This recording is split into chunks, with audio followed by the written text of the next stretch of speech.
Hey everybody, good afternoon. Ty Leon Guerrero, and I'm here again with Michael Zuber, Mr. One Rental at a Time. How you doing, Michael? Good, man. How are you? Doing great, man. Thank you for, I love us doing these interviews and spending the time. Obviously, I think there's really good information here. And so I want to talk today just a little bit about the marketplace in terms of, market updates and I think too, understanding markets. There's a lot of negative news. We got the election coming up in a couple weeks. Why don't you talk to me about that and just kind of give me your thoughts on the marketplace, and we'll get into a conversation about it. So, yeah, when we think markets, we should first kind of clarify what that is. And let's just put this point on it first. We're talking single family homes, right? correct. So we're not going to really talk small multis, duplexes through quads. We're not going to talk apartments. So we're going to talk single family homes in this particular interview. And the first thing I want to go back to is just came out yesterday, right? Nationally speaking, residential property, single family homes were up 14.7% nationally, right? Round that to 15%. That is an amazing number, right? That means if you bought a house in the last year or so and you put 3.5% down, you have doubled, tripled your money, right? I mean, just do simple math. If it's worth 100 grand and you put 4% down, right? So you put 4K down. Now your 100K house is worth 115, right? Your 4 grand is now is 19 grand because you have the 4 grand that you paid plus the 15,000 in appreciation. That's how you get real wealth in real estate. That's a 300% return. Now, I've been doing this for 20 years. I do not recall a time where national numbers were this impressive. Northeast, South, Midwest, West, all up double digits. I have not seen that in 20 years. On top of that, you have Redfin's CEO coming out yesterday and saying after the market closed when they reported earnings, the market is insane.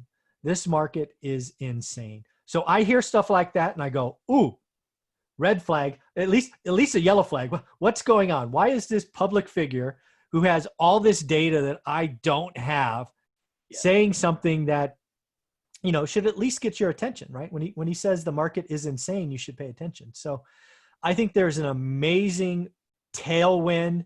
There's an amazing appetite for homes, but we have to talk about what's really going on. Are there cracks in the system? We should talk about all the other YouTube experts who have never been through a crash talking about what's coming. So there's lots of places we could take this. So where do you want to go, Ty? Yeah, I love it. And we'll absolutely get in there. And I think too that obviously there's some winners and losers. Yeah. And I think there's a lot more winning. It's interesting because I had not heard the national number, but I'm paying attention to the local market here in Northern California, Central Valley, Sacramento, the East Bay in particular, Solano, Contra Costa, Alameda County. So I'm very focused on those areas. I know we have very low inventory.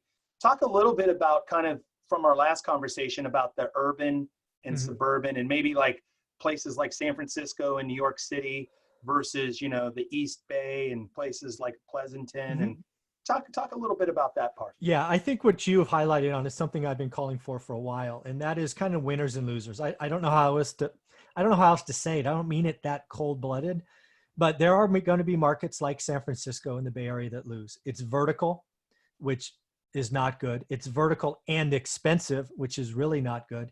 And then it's vertical, inexpensive, and small, right? You rent a 2-bedroom, 1-bath average is $4,000 in San Francisco. At least it was in January. So that's just not cool. And you add on top of that, your employer pleading with you to essentially not come to the office, right? Many offices were shut down. Many offices have been shut down for a long time. Others are going not only shut down, but we're going to consolidate our office space and we're going to go, like Box here recently just came out and said, we're going to basically shut down our office in San Francisco and we're going to have little box pods, right? Because we still have to have meetings and the sales teams need to come together, but we don't need this god-awful expensive place in San Francisco. We'll just have little pods throughout the country and, it will be cheaper. The HR expense will be cheaper. It's just better bottom line for companies. So when you add all that up, places like San Francisco and New York City, vertical, small, very expensive, they're done, right? They're going to have a bad 4 or 5 years. Rents, property values, population, higher taxes. I mean, smaller services, tent cities. I mean, there's like nothing good going on in San Francisco right now. But who wins? Well, those people got to go somewhere. And not only those people, but those high income people, the people who have financial fortitude for used to be paying $4,000 a month. And now they go, you know what? Instead of renting a 1,100 or 1,000 square foot apartment in San Francisco, let me go buy a home in San Ramon or Napa or wherever, right? It's 2 hours from the city if they ever have to go back. But man, their quality of life is better. Their out-of-pocket expense every month is better because now instead of $4,000 a month, it's $2,800. It's just so much better. And when you add on top of this, that home is now your gym, it's your school, it's your entertainment, it's your, I mean, it's just, there are going to be some huge winners in this market and then some rather spectacular losers. And San Francisco is an example of a city that's going to have a pretty rough 3 or 4 years, I think. Yeah, I definitely see the trend. We see soft pricing. I've seen wholesale deals that have come across my desk.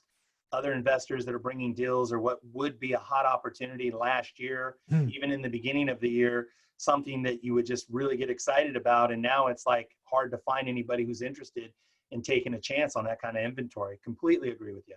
I mean, just look at real numbers. I mean, it's been going on long enough that we have real numbers, right? Rental properties, landlord, what I do is there's value on rent. So, okay, if that, I mean, that's like a law, right? My properties are worth what they can rent for at some cap rate, right? To use a term. Sure. But what goes into that is net operating income. And guess what? The top line of net operating income, it's gross rents. San Francisco's rents are down 30% already. So think about how a 30% rent drop at gross affects NOI, and then the NOI talking about a higher cap rate. I mean, the values are imploding in San Francisco.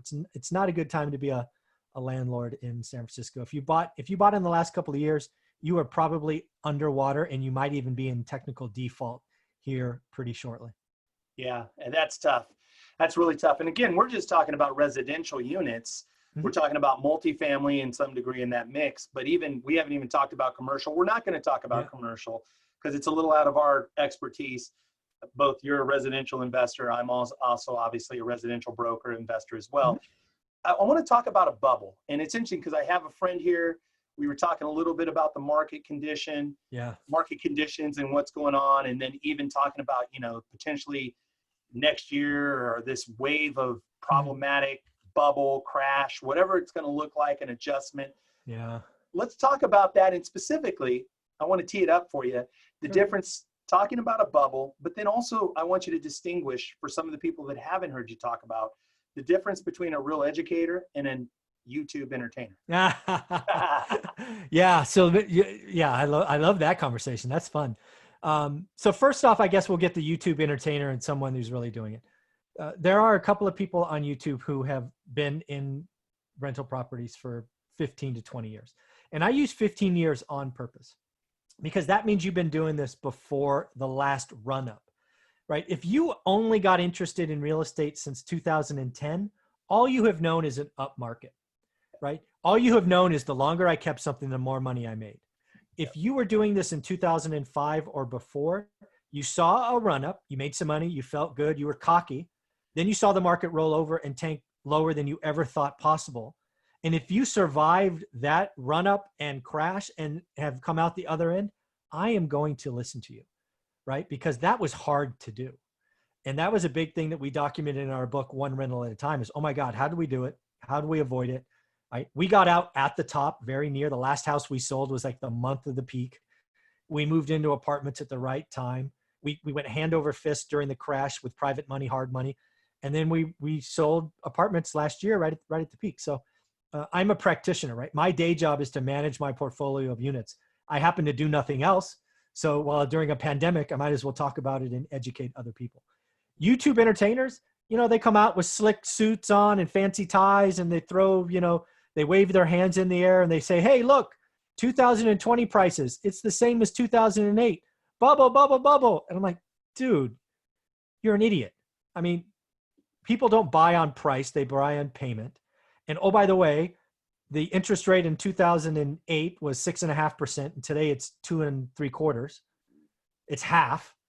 Yep. So, oh, by the way, I could afford $400K, where back then was $250, and it's the same payment. So stop talking to me about price being the thing. It's just, it's insulting how wrong these YouTube entertainers are, because they wave their hands and they say big words and people just listen to them. It's comical when I hear them talk, frankly. Let me interject too, because I know I asked it kind of a double question, but specifically, just in a simple couple of minutes, explain how you look at an individual market, and specifically, like I was talking again with a friend that's here. We were talking about absorption rate, Yep. right? And we were talking about how many months supply of inventory, right? So actually, just for the listeners, and I think you have obviously great content all around this. If you're not following Michael, you need to be following Michael. He's one of the top 2 or 3 people that I listen to on a daily basis. And I would say religiously follow for great information. I don't even watch the regular news anymore. I listen to your financial news in the morning because it's so on point, and also non-biased, only to the sense that you're concerned about what real estate investors and how the news affects what we're doing in our industry. So quickly, or not quickly, but just in a short, easy format, how do you look at absorption rates and inventory? How do you look at a market and what's, is it growing? Is it contracting? Is it going up? Is it going down? And talk about like San Francisco versus the East Bay specifically in kind of general numbers. Yeah. One of the things that's most important to me, first, just how to protect myself. And for me, the metric, and again, in California Association of Realtors, CAR, puts this out monthly for major metros. It's called the Affordability Index. It's single family oriented, it's by metro, and it tells you how affordable that metro is. Now, the beauty about the California Association of Realtors and Affordability Index is they've been doing this for like 30 or 40 years. Yep. So if you're in California, I recommend you look it up, and I recommend you look up at 2000, 2005, 2010, 2015, and 2020. The only market I know of any detail is Fresno, California. In 2007 or 8, Fresno, California Affordability Index got down to 20. That's kind of a bar that is a yellow or red flag for me. Anytime a market gets below 20, it's unaffordable. It means the average person can't afford to buy it with average income, average down payment. San Francisco, it has been as low as 8. Yep. San Francisco's unaffordable on everybody's level, unless you're one of the top 2 or 3 tech people at an IPO company. It's just unaffordable. But going back to Fresno, where Fresno is today, it's 47, right? So again, look at the affordability index. So the first thing I would tell you about Fresno is it's affordable today. Basically, half the population can afford to buy the home, which is awesome ratio. 3 things impact the affordability index. Income, right? Incomes can go up. And if incomes go up, you can afford more. 2, interest rates, and interest rates are down from 2008. And that's what the YouTube entertainers don't understand, from 6.5 to 2.75. And then the other one is price. Yep. It's the combination of those 3 things that affect the affordability index, and any one of them can move. Affordability, or the price, is clearly up. That number yesterday, 15% nationally. Redfin CEO saying insane. That's scary to me, because that tells me the bubble is going to get bigger. The prices are going to grow, right? And as the prices grow, you're going to start whacking the affordability. It's going to go from 47 to 43 to 38. And I'm going to get nervous, right? You get below 30, it's like, ooh, you get to 25, I get to 20, I'm selling everything, right? Yeah. Because that's what this index says. And again, look at the 20-year history. It's just amazing. It tells you when to get out and when to get in. And then when you look at a city, you can look at population, you can look days on market. Days on market today is like 18. I mean, I've never seen numbers like this. Yeah. Another thing yesterday, existing homes. Nationally speaking, inventory is down. Take a guess. Nationally speaking, this September compared to last September, 19%. Yeah. Dude, 19%. Crazy.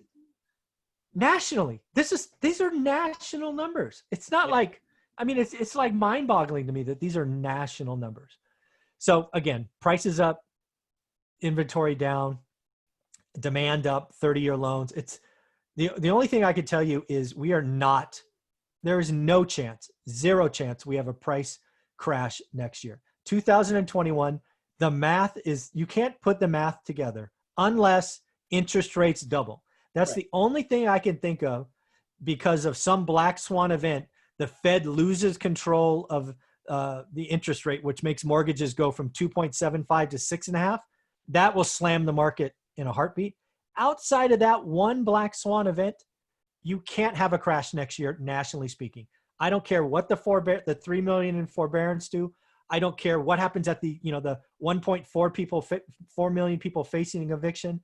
None of those numbers will be enough quantity to dampen supply and demand. It will be prices go up. There will be cities that have huge pain. San Francisco and New York, for example, because what will happen in those markets is negativity will build on itself, right? Any forbearance requests in San Francisco, when that unlocks, will become a foreclosure because they lost all their equity.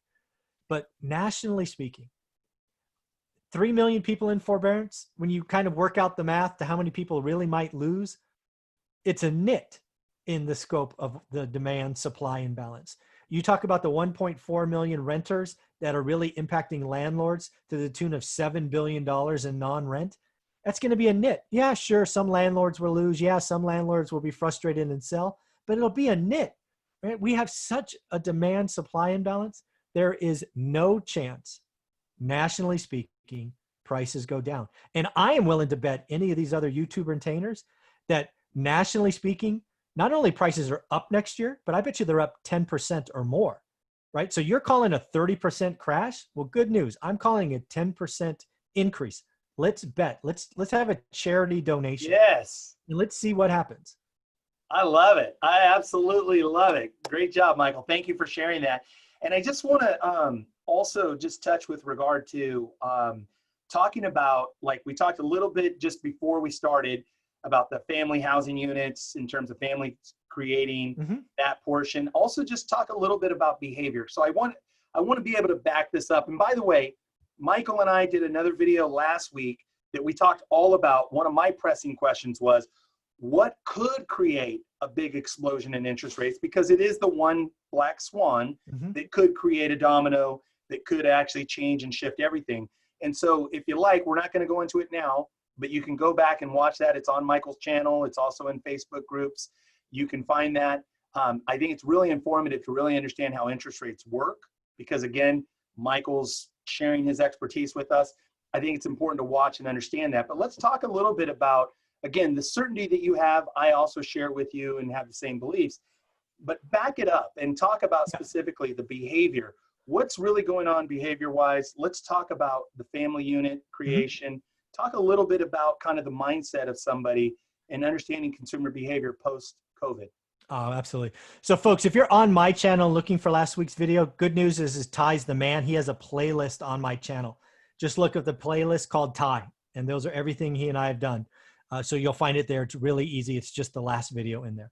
So now let's talk markets, right? If you're watching this anywhere in the States, anywhere in the world, right now we've done a lot of talking nationally and I've made some big claims, but that should not matter to you. Nobody here invests nationally. You invest locally. So there are only 3 questions you need to ask to see if your market's going to be a winner or a loser in the upcoming market in 2021. First question, and this question you ask yourself all the time. It's more important today, but this is a question you should always ask.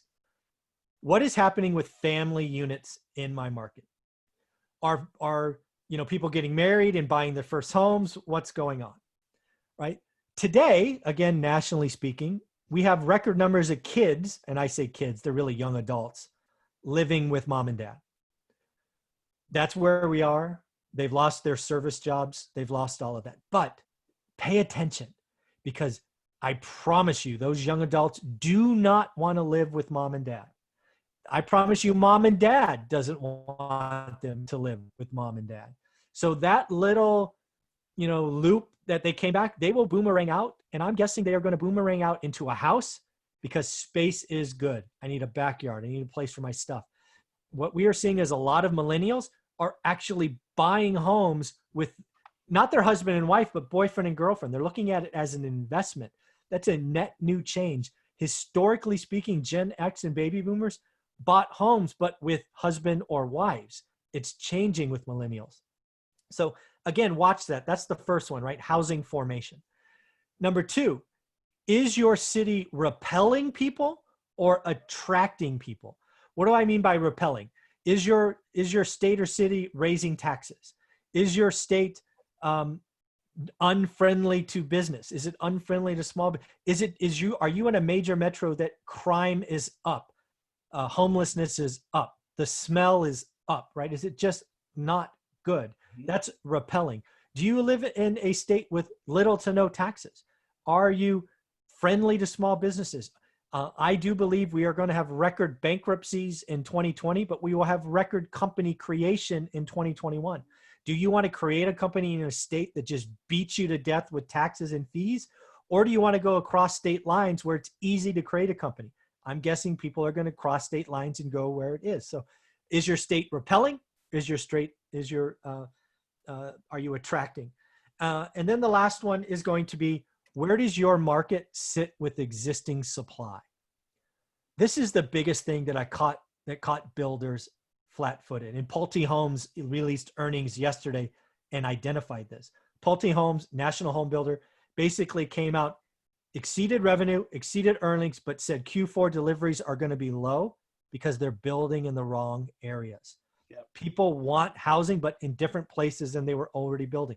Think about all the Class A vertical towers going up in New York and San Francisco right now. Yep. Absolute wrong time to do that because people are fleeing. They are about to have 50% price drops in those towers, I believe.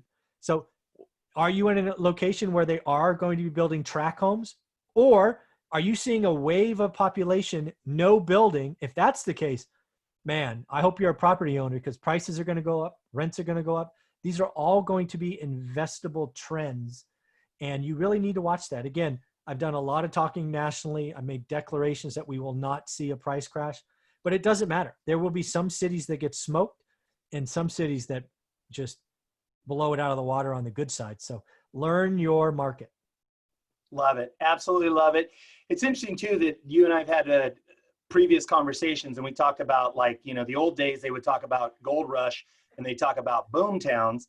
And now today, to this point in what Michael's talking about, today we see Zoom towns. My friend Alex Lear shared that we see Zoom towns, and the idea is that conceptually outside of New York City or outside of San Francisco, maybe places like Truckee, places like Sacramento, like Roseville, places like Solano County, Napa, Central Valley, now are commutable if they have to go in for meetings, but ultimately they can run their positions, still maintain their careers off of Zoom. And so any comments or thoughts on that? Or just I think that Zoom town is it's an investable thing. I mean, I'll give you a really easy example with the market I know in the Central Valley, Fresno, right? So I'm sitting right now in a condo in Mountain View, California, that's less than 2 miles from Google. More than 50% of my neighbors that are within 50 feet work at Google, right? This is like the Google complex. And it goes for about $1.6 million. It's just this little shoebox of a place. In Fresno, California, which is an easy 2.5 hour drive, I could be in a 4,000 to 5,000 square foot home on a lake for under 1.4.